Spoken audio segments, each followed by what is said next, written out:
Testing. All right. How's it going, guys? We have Sante from Orbx.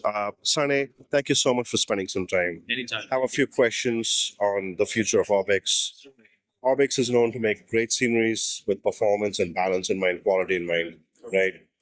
Let's start with the first one. Now, Orbx has a strong rep in scenery design. Which one region or airport do you personally feel the most proud of, and why? For me, the closest, well, it's kind of a difficult question because I have so many in mind, but the first two that pop to mind right away is our latest Brisbane scenery, version 2 of Brisbane for Microsoft 2020 and 2024. The reason being is I actually helped develop the one for XPlane 12 a couple of years ago. So just having the connection of seeing that development grow from our previous version 1 has been pretty satisfying, to say the least. So that's number one on my list. Number two would probably be some of our Landmarks products, particularly Landmarks London City Pack. I just love, flying around the city at nighttime. It's just great for GA flyers and great to explore different cities around the world.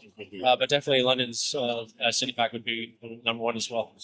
I like two of those things when you mentioned London, the London City Airport. I believe that is EGLC That's or right. EGCC, the London City Airport. Yeah. And Brisbane as well. I agree on that.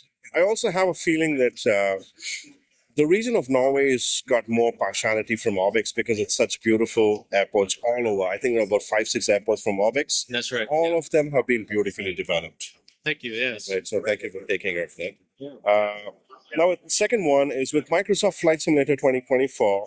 How is Orbx preparing to adapt? I mean, there are a lot of changes that's been going on from the highest level, from cloud gaming, architecture, etc. Moving parts, many of them.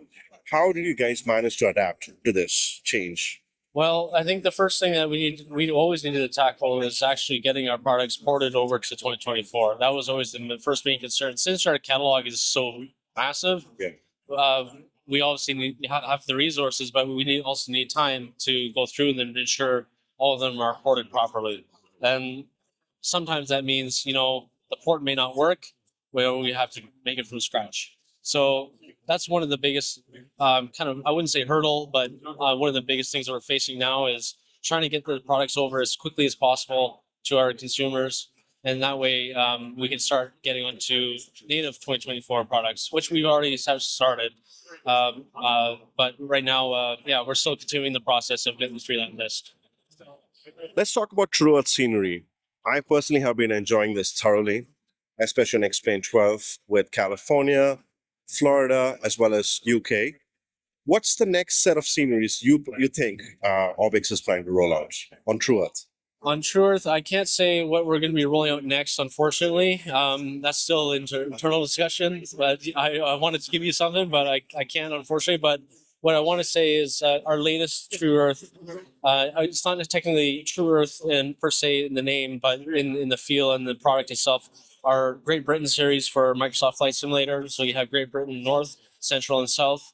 That's all based off of the traditional True Earth for XPlane, which is also North, Central, and South. So we have that for XPlane 12 2020, and it'll be coming to 2024 pretty soon, which is already actually compatible.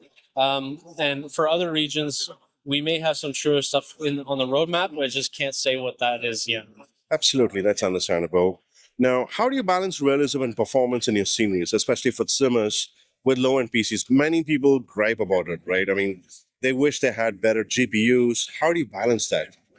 That's a good question, and I think I can't speak to this because I'm not necessarily a developer directly, but dealing with developers and working with some of our team members, they're constantly evolving. I think everyone needs to evolve. I work with a lot of our partners, and even from their first submitted scenery to what they're producing now, it's night and day. So people need to evolve with the simulator they're given. They need to evolve with the SDK. The SDK may not be, the best at the time, but it's a work in progress, just like everyone else. So I think, it's just pretty much honing in on the skills and finding new techniques. I think is the best way to optimize it.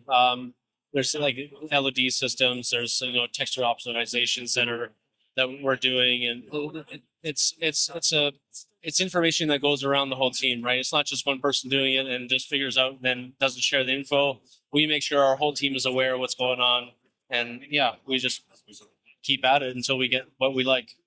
That's great. That's great to know. And today, I mean, usually June is the most exciting month of the year. Certainly. It's a Flight Sim Expo 2025. New things rolling out, new products.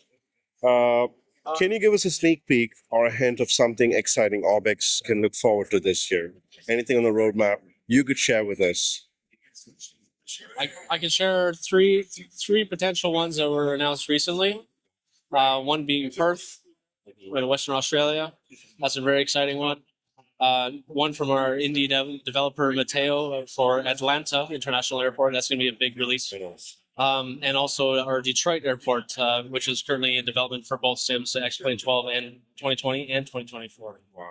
So a lot coming in. Absolutely, a lot coming in. So more to follow with Orbx. And Sante, thank you so much for taking Thank the you. I time appreciate it. to the future of Microsoft Flight Simulator and XPlane.